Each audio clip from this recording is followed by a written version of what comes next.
Cette femme, Ngonewar Thiandoum, une noble entre les nobles. Ngonewar, la dernière des Thiandoum, se cache. Pourquoi? Sa fille légitime porte un bâtard, en plus un enfant incestueux, œuvre de son mari qui est le chef du village.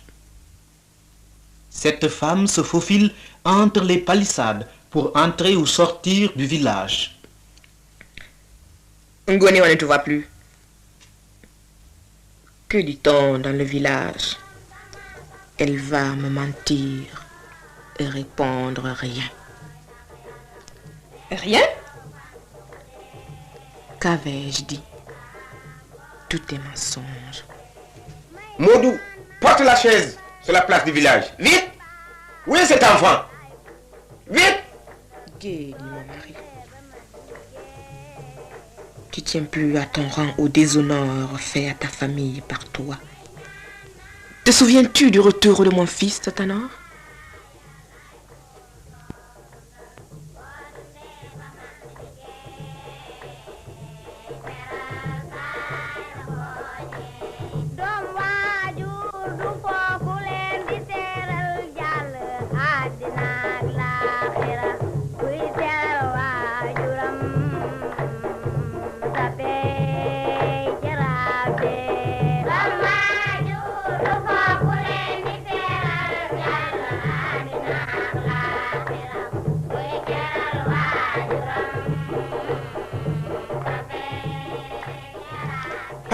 Papa Guède, ton fils arrive, le soldat. Le soldat, il est là.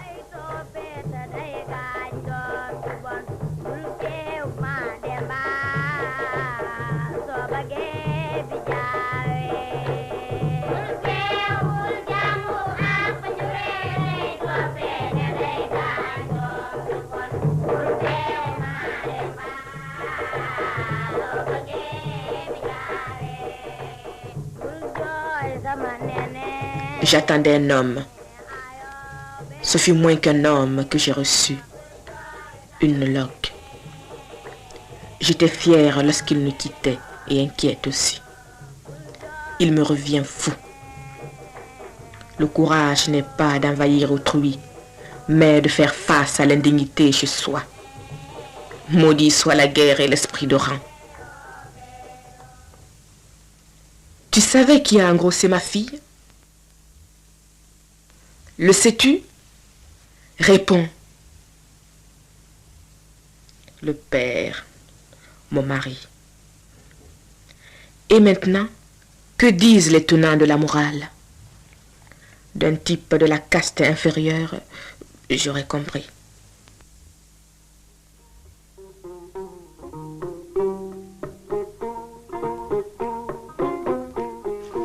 Voici le trône. Gué, notre chef du village, est réveillé. Gué, l'incestueux est toujours notre chef. Les anciens, ils ne diront rien. Ils se divertissent à leur jeu. Hormis le jeu et Yalla, rien ne froisse leur quiétude. Tiens, voilà Tanor, l'héritier du trône. Il se prépare à recevoir le commandant. Il a fait l'Indochine, le Maroc et l'Algérie. Ah, notre village se meurt dans l'indignité. Oh, Pédé ma bande, il fait beau, fait beau, fait beau. Oh, Pédé ma bande, il fait beau, fait beau, fait beau. Ahmad, tu dis vrai. Vrai comme Yalla nous voit. Tu te réveilles, et voilà une maison vide. Les cases abandonnées pleurent de leur silence. Où sont les gens? Ils sont partis dans les villes, fuyant la campagne, espérant faire vite fortune et sans peine. En ville, ils se dévêtissent comme ces cases de l'étoffe de la dignité.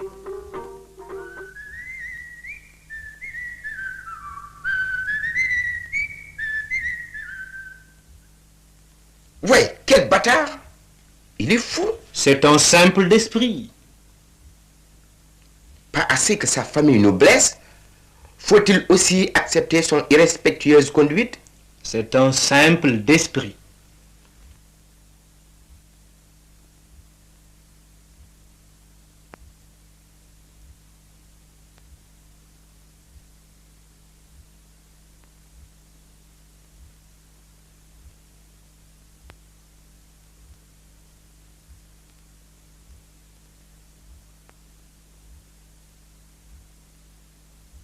Le plus beau de tous les tangos du monde, c'est séduire, c'est danser.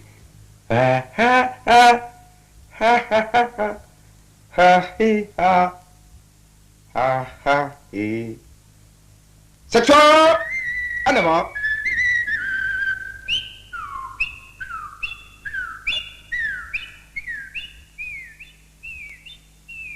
Voilà enfin Guedj avec sa couronne, son ombrelle et son frère cadet. Si Guedj évite les gens, il n'y va pas de même avec son trône. Que veut son frère cadet? Celui-là, je l'ai à l'œil. À ma place, je vois tout, je sais tout. Je suis le griot de ce pays. Yallah, aie pitié de moi. Comment vivre avec les autres? Cet acte comme un astre sur ma figure. Faut-il vivre pour s'accoutumer à cet acte immoral, mettre fin à mes jours? Yallah, j'ai pas le choix. Tu nous as sali, Gibril Gueye Diop.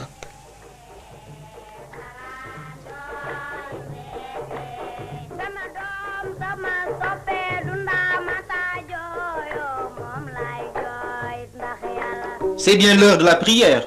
Oui. Devant Yallah, il me semble que nous sommes tous égaux. Mais Yallah, pourquoi ne punis-tu pas l'incestueux? Allahu Akbar, Allahu Akbar. Ashhadu an la ilaha illallah. أشهد أن لا إله إلا الله أشهد أن محمدا رسول الله أشهد أن محمدا رسول الله أشهد أن لا إله.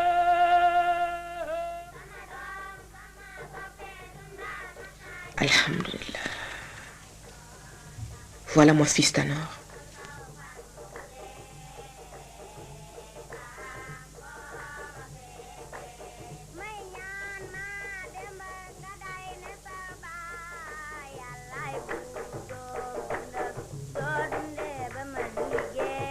Je ne puis lui dire un mot. Est-ce là les lauriers de la guerre pour une mère? L'indignité me dévore. De la guerre pour les autres, mon fils m'en est revenu méconnaissable. Ma fille pour qui je rêvais d'un mari égal à elle de rang, son père, mon mari l'engrossa. Moi, de la plus vieille noblesse du pays, je ne peux survivre à ce déshonneur. Voilà les arbres. Leurs feuillages malaxés sont foudroyants. Vivre, je ne le peux plus. Demain, le soleil se lèvera sur mon corps inerte. Yallah, pardonne-moi. Je ne peux pas vivre avec le déshonneur.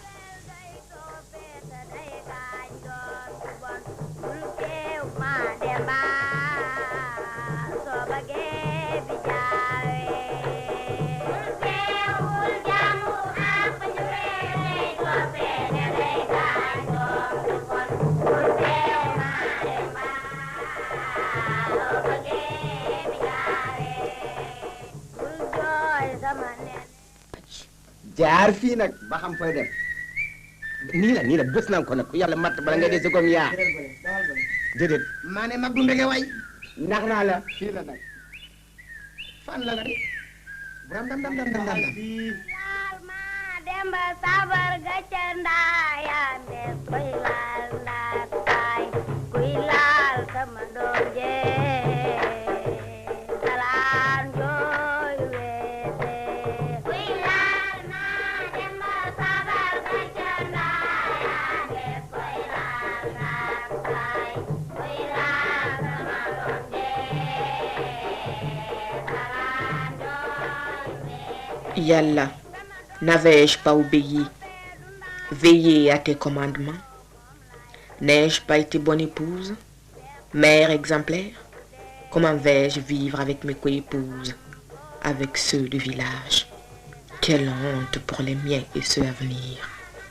Où sont les beaux préceptes d'alors? Tout est mensonge dans ce pays.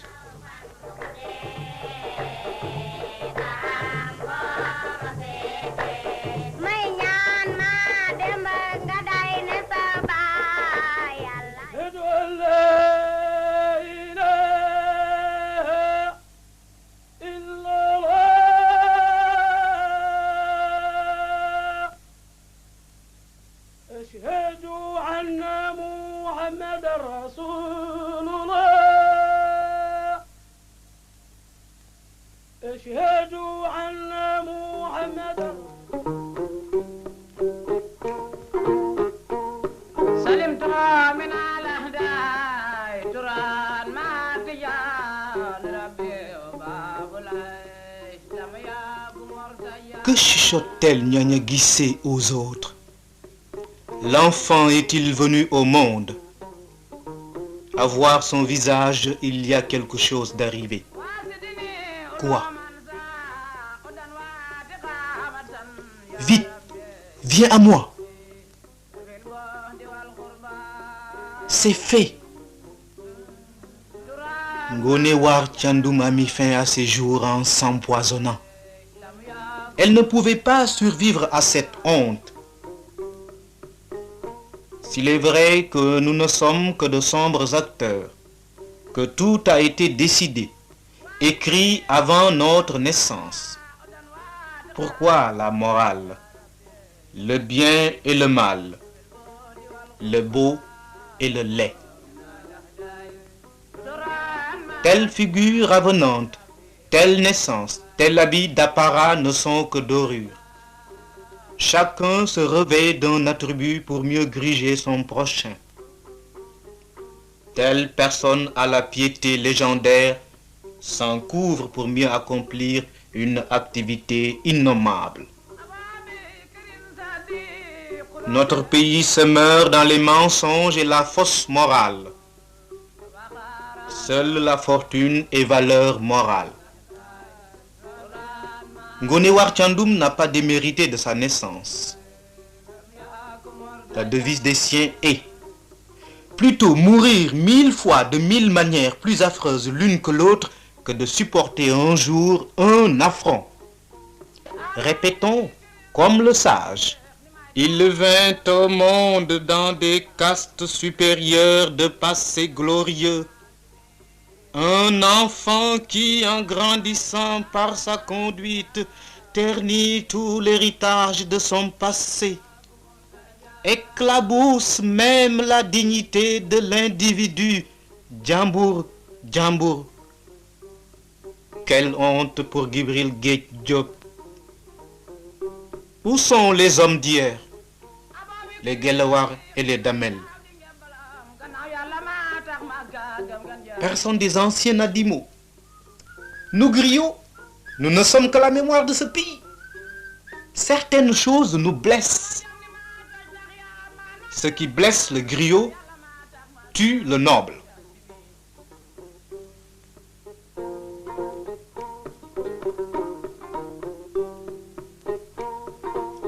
Voilà Modoun, que veut-il? Il enlève les babouches. C'est l'anathème. Il invite les gens à abandonner la mosquée. Voilà. 1, 2. Ils suivent.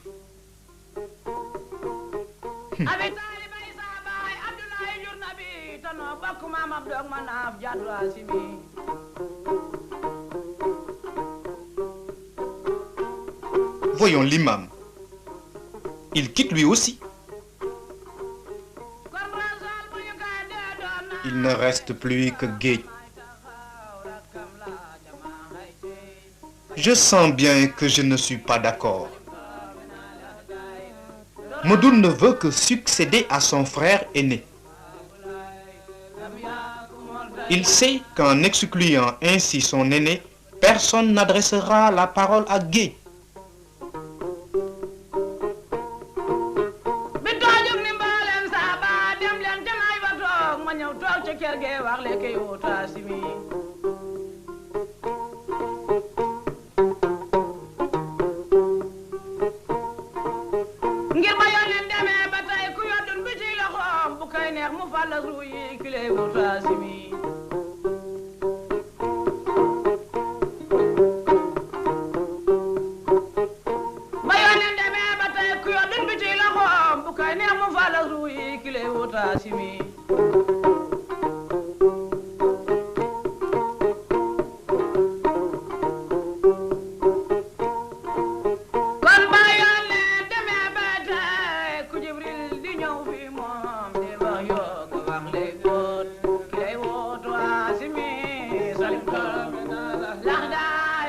Pourquoi Medoune a-t-il attendu cette heure où tout le monde se repose du soleil pour être avec son neveu?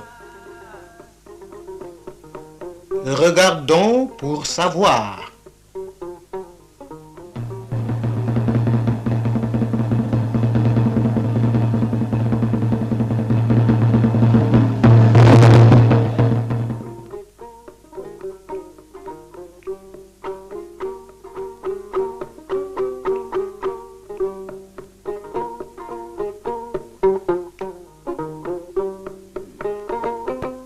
On nous annonce que Tanor a tué son père.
J'ai toujours dit que Medoune convoitait la place de son frère aîné.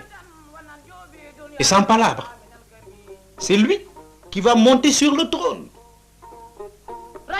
Les anciens ne disent rien. Voilà, c'est fait. Le jour même de l'enterrement de son frère incestueux, il le hérite, prend tout, ombrelle, chapelet et trône.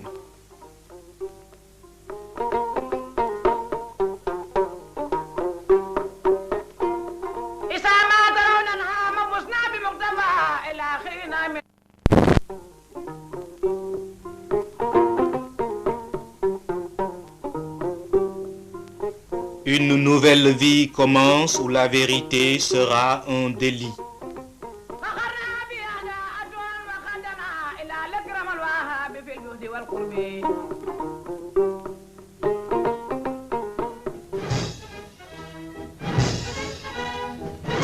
C'est Modoun qui recevra le commandant et percevra la ristourne sur l'impôt. Jamais personne parmi les anciens ne dira mot de cette histoire au Touba. C'est une affaire qui nous regarde, pas le Touba. Griot, je ne peux pas vivre dans un pays où l'on ne respecte plus la dignité.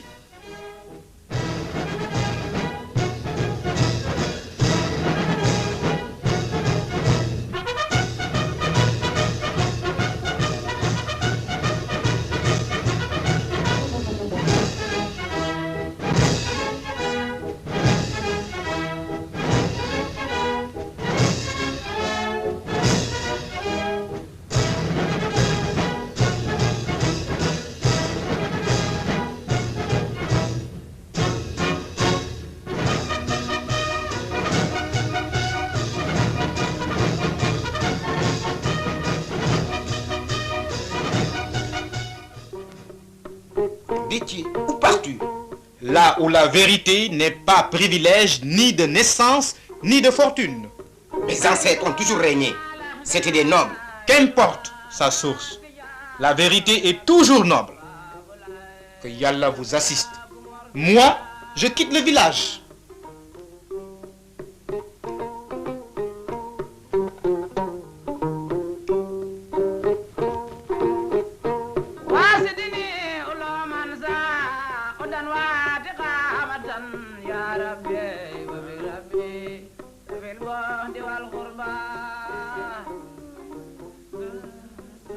Déthié, tu es griot. Non pour toi, mais pour nous, la communauté. Un griot dit haut ce qu'on murmure, ce qu'on n'ose pas dire. Nous.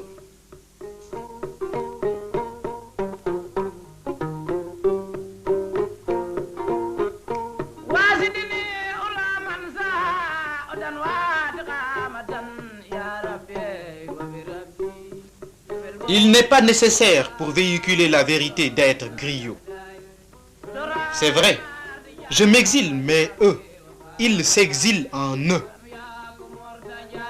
Que sont devenus les hommes d'hier, dont mon père chantait les louanges? Notre manque de discernement de la vérité ne provient pas de nos esprits, plutôt du trop grand honneur que nous accordons à la naissance, à la fortune. Ce pays n'a plus d'hommes dignes de ce nom. Il y a des choses et des faits qu'un homme digne de ce nom ne peut accepter ni dans son pays, ni dans aucun autre. Est-ce que, dans ce pays, a-t-on une fois condamné quelqu'un parce qu'il a violé les saintes écritures? La dignité de l'humble homme, la dignité de la morale. Jamais. Le nouveau ne naît que de l'ancien qui se décompose. Une fille qui porte l'enfant de son père. Un fils aîné, après 8 ans de guerre, rentre au pays avec un esprit simple. Son oncle arme son bras. Le fils devient parricide.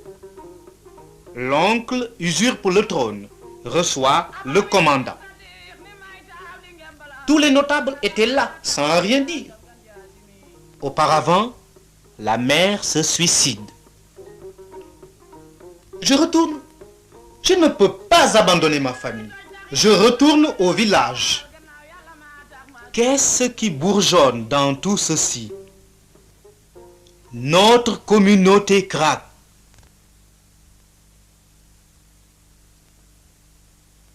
Allahu Akbar.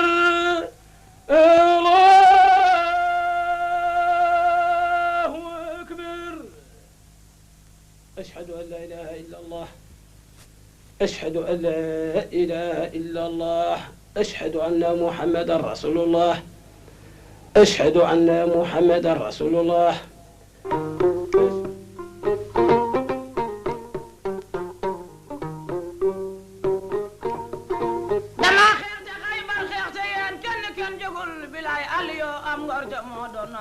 Entre Yallah et l'homme, j'opte pour Yallah.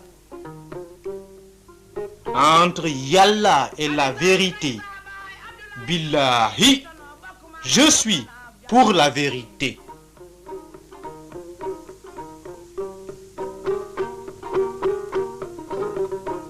Quand revient Détié, les anciens décidèrent d'exclure Modoun de leur communauté. Et 2 jours plus tard, ils chassèrent la fille mère du village.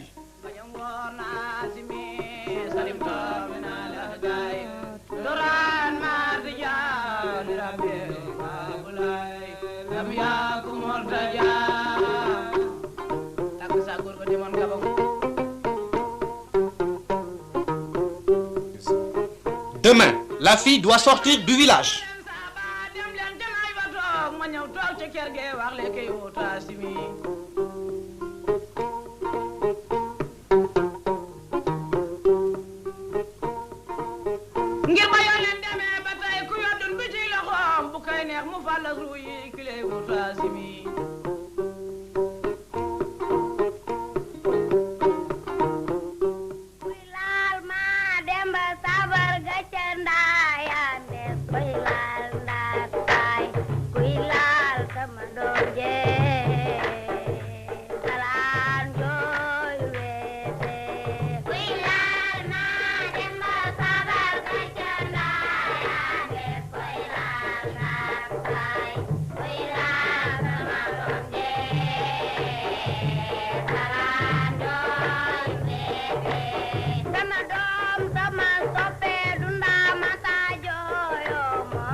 Que Yallah vous assiste tous deux, qu'il ne vous abandonne pas, qu'il éclaire votre chemin. Depuis quand l'enfant est-il responsable de l'inconduite de ses parents? Yallah fasse que si cet enfant n'est pas de naissance noble, il le devienne et le soit de conduite. De naîtra le nouveau.